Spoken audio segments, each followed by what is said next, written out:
আমি honourable chief মিনিস্টারকে ধন্যবাদ জানাবো এই বিষয়টা নিয়ে।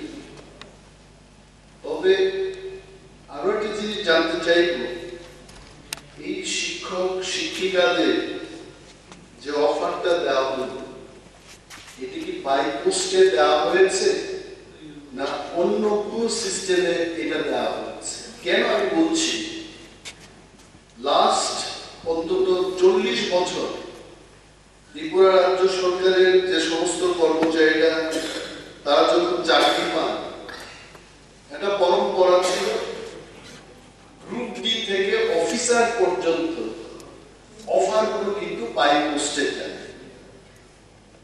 সম্ভবত গত 16 ডিসেম্বর 2023 মাননীয় মুখ্যমন্ত্রী আগরতলার রবীন্দ্র শতবার্ষিকী ভবনে সিলেক্টেড কিছু জেআরবিটি ক্যান্ডিডেটদের দেখে 1000-এর বেশি সিলেক্টেড ক্যান্ডিডেটদের দেখে অলমোস্ট লাইক পুরস্কার বিতরণের মতো করে অফারগুলো বিলি করতে খবরের কাগজে বেরিয়েছে, খবরে আমি দেখেছি।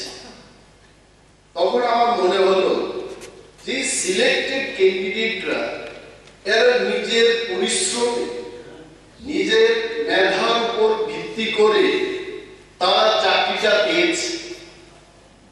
এইভাবে যে ডেকে এদের পুরস্কারের মতো করে যদি দেওয়া হয়, আই পার্সোনালি ফিল যে এটা ওই সিলেক্টেড ক্যান্ডিডেটদের আমরা অবমাননা করছি, নাম্বার 1।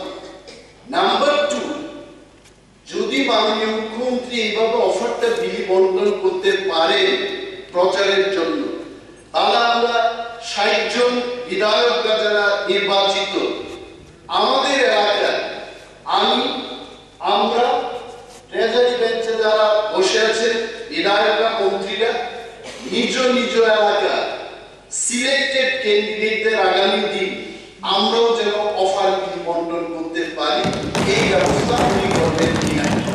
I want to. মাননীয় স্পিকার মহোদয়, রিপিটেড স্টার্ট কোশ্চেন নাম্বার 91 মাননীয় বিধায়ক এবং আমাদের অপোজিশন লিডারের প্রশ্নটা। 1 নম্বর হচ্ছে 2022 ইংরেজি 1 জানুয়ারি থেকে 2023 সালে 31 আগস্ট পর্যন্ত কতজন স্নাতক এবং স্নাতকোত্তর বেকারকে শিক্ষক শিক্ষিকা পদে অফার প্রদান করেছে? উত্তর হচ্ছে 2022 ইংরেজি 1 জানুয়ারি থেকে 2023 সালে 31 আগস্ট পর্যন্ত বিদ্যালয় মধ্যশিক্ষা অধিকারের অধীনে স্নাতক পদে 158 জন এবং স্নাতকোত্তর পদে 312 জন বেকারকে শিক্ষক শিক্ষিকা পদে অফার প্রদান করা হয়েছে। Supplementary sir, this is a very good news. Speaker মহোদয়, কথা হয়েছিল ওনার যে কোশ্চেন ছিল সেকেন্ডারি এডুকেশন ডিপার্টমেন্ট, আর উনি যে বিষয়টা উল্লেখ করেছেন সেটা হচ্ছে জেআরবিটি বিষয়। শিক্ষক শিক্ষিকার ক্ষেত্রেও জিজ্ঞেস করতেছি। যাই হোক, এখন কথা হচ্ছে যে অনেক কিছুই তো আগে অনেক কিছু হয়নি, প্রতি ঘরে সুশাসন এখন আমরা ঘরে ঘরে দিচ্ছি, আগে তো দিত না, দিত এভাবে তো চেঞ্জ হচ্ছে, আমরা দিচ্ছি, এর মধ্যে কোনো অসুবিধার কোনো কারণ থাকতে পারে, ফেয়ারনেস আছে এর মধ্যে, আপনি দেখতে হবে এর মধ্যে কোনো ফেয়ারনেসের সমস্যা আছে। আমাদের সুযোগ দেওয়া হবে কিনা আমি এটা জিজ্ঞেস করলাম। আসুন নেক্সট টাইম আমরা যখন সবাইকে দেবেন সুযোগ, তারপরে নিম্নি পাঠ্যক্রম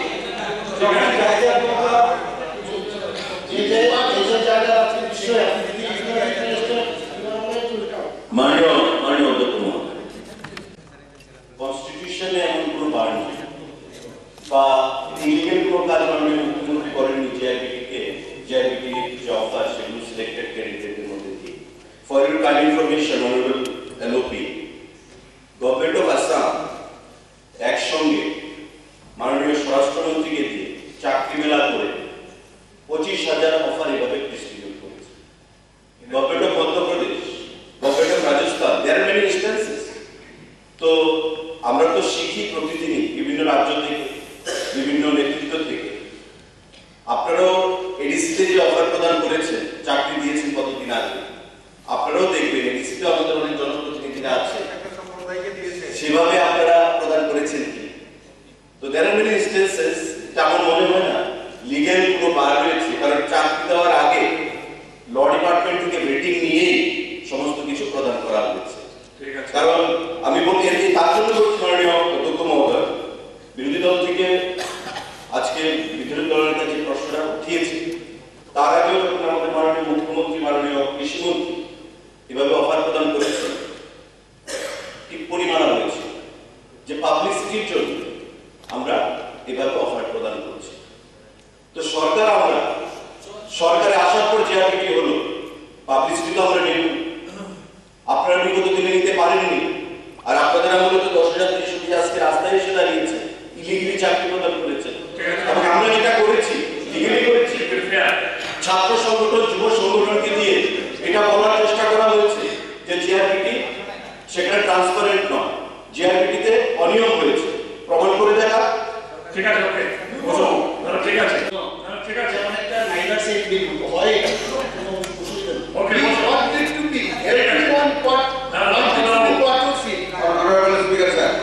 দেখলাম কম্পরক তারা টিপিএস দিকে জামা কিছু না, কিন্তু কি করলাম ওই যে অভাবটা করলাম ডাইরেক্ট মুখ চলে কেন ইলেকশন ডিক্লার হতে পারে। আমি কাউকে নিয়োগ মানে সিলেকশন করেছি টিপিএস, বললো যে আমরা বড় মুশকিল করে যাবো কোন দিন আমরা পোস্ট করবো। সমস্ত কর্পোরেট প্রফেসররা অভাব যারা তারা চলে গেল মোহনপুরাতে ডিস্ট্রিবিউট করে দিয়েছে। হায়ার এডুকেশন ডিপার্টমেন্ট বলছে তাড়াতাড়ি আসুন, ওরা জয়েন করুন। এইটাতে কোথায় সব দেখতে হবে ট্রান্সপারেন্সি আছে কিনা, মেইন জিনিসটা। তবুও আপনাকে বলছেন যখন আমার ডিপার্টমেন্টে যদি ওরা আপনাকে